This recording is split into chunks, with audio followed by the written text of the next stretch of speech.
बूढ़े गिद्ध की सलाह। एक बार गिद्धों का झुंड उड़ता उड़ता एक टापू पर जा पहुंचा। वह टापू समुद्र के बीचों बीच स्थित था। वहां ढेर सारी मछलियां, मेंढक और समुद्री जीव थे।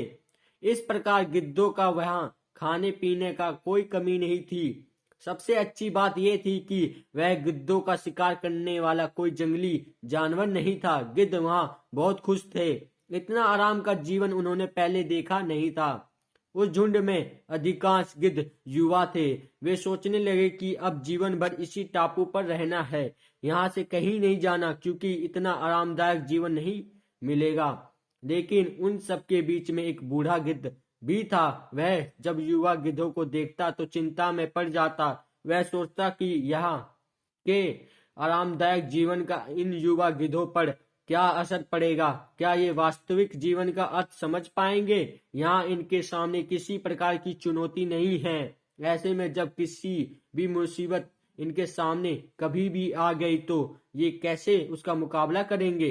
बहुत सोचने के बाद एक दिन बूढ़े गिद्ध ने सभी गिद्धों की सभा बुलाई। अपनी चिंता जताते हुए वह सबसे बोला, इस टापू में रहने हुए हमें बहुत दिन हो गए हैं। मेरे विचार से अब हमें वापस उसी जंगल में चलना चाहिए जहां से हम आए हैं। यह हम बिना चुनौती का जीवन जी रहे हैं। ऐसे में हम कभी भी मुसीबत के लिए तैयार नहीं हो पाएंगे। युवा गिद्धों ने उसकी बात सुनकर भी अनसुनी कर दी। उन्हें लगा कि बढ़ती उम्र के असर से बूढ़ा गिद्ध सठिया गया है, इसलिए ऐसे बेकार की बातें कर रहा है। उन्होंने टापू की आराम की जिंदगी छोड़कर जाने से मना कर दिया। बूढ़े गिद्ध ने उन्हें समझाने की कोशिश की, तुम सब ध्यान नहीं दे रहे हो। आराम की आदी हो जाने के कारण तुम लोग उड़ना तक भूल गए हो। ऐसे में मुसीबत आई तो क्या करोगे। मेरी बात मानो, मेरे साथ चलो। लेकिन किसी ने बूढ़े गिद्ध की बात नहीं मानी। बूढ़ा गिद्ध अकेला ही वहां से चला गया। कुछ महीने बीते। एक दिन बूढ़े गिद्ध ने टापू पर गए गिद्धों की खोज खबर लेने की सोची और उड़ता उड़ता उस टापू पर पहुंचा। टापू पर जाकर उसने देखा कि वहां का नजारा बदल गया है। जहां देखो वहां गिद्धों की लाशें पड़ी थी। कई गिद्ध लहूलुहान और घायल पड़े हुए थे। हैरान बूढ़े गिद्ध ने एक गिद्ध से पूछा, ये क्या हो गया, तुम लोगों की यह हालत कैसे हुई।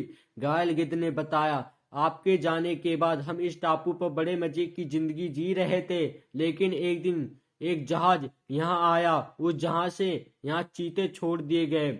शुरू में तो उन चीतों ने हमें कुछ नहीं किया, लेकिन कुछ दिनों बाद जब उन्हें आभास हुआ कि हम उड़ना भूल चुके हैं, हमारे पंजे और नाखून इतने कमजोर पड़ गए हैं कि हमें तो किसी पर हमला भी नहीं कर सकते और ना ही अपना बचाव कर सकते हैं, तो उन्होंने हमें एक एक कर मार कर खाना शुरू कर दिया। उनके ही कारण हमारा ये हाल है। शायद आपकी बात ना मानने का ये फल हमें मिला है।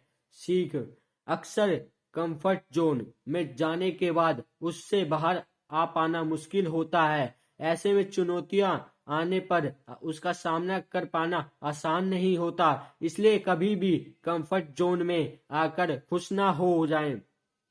खुद को हमेशा चुनौती देते रहें और मुसीबत के लिए तैयार रहें। जब तक आप चुनौती का सामना करते रहेंगे, आगे बढ़ते रहेंगे।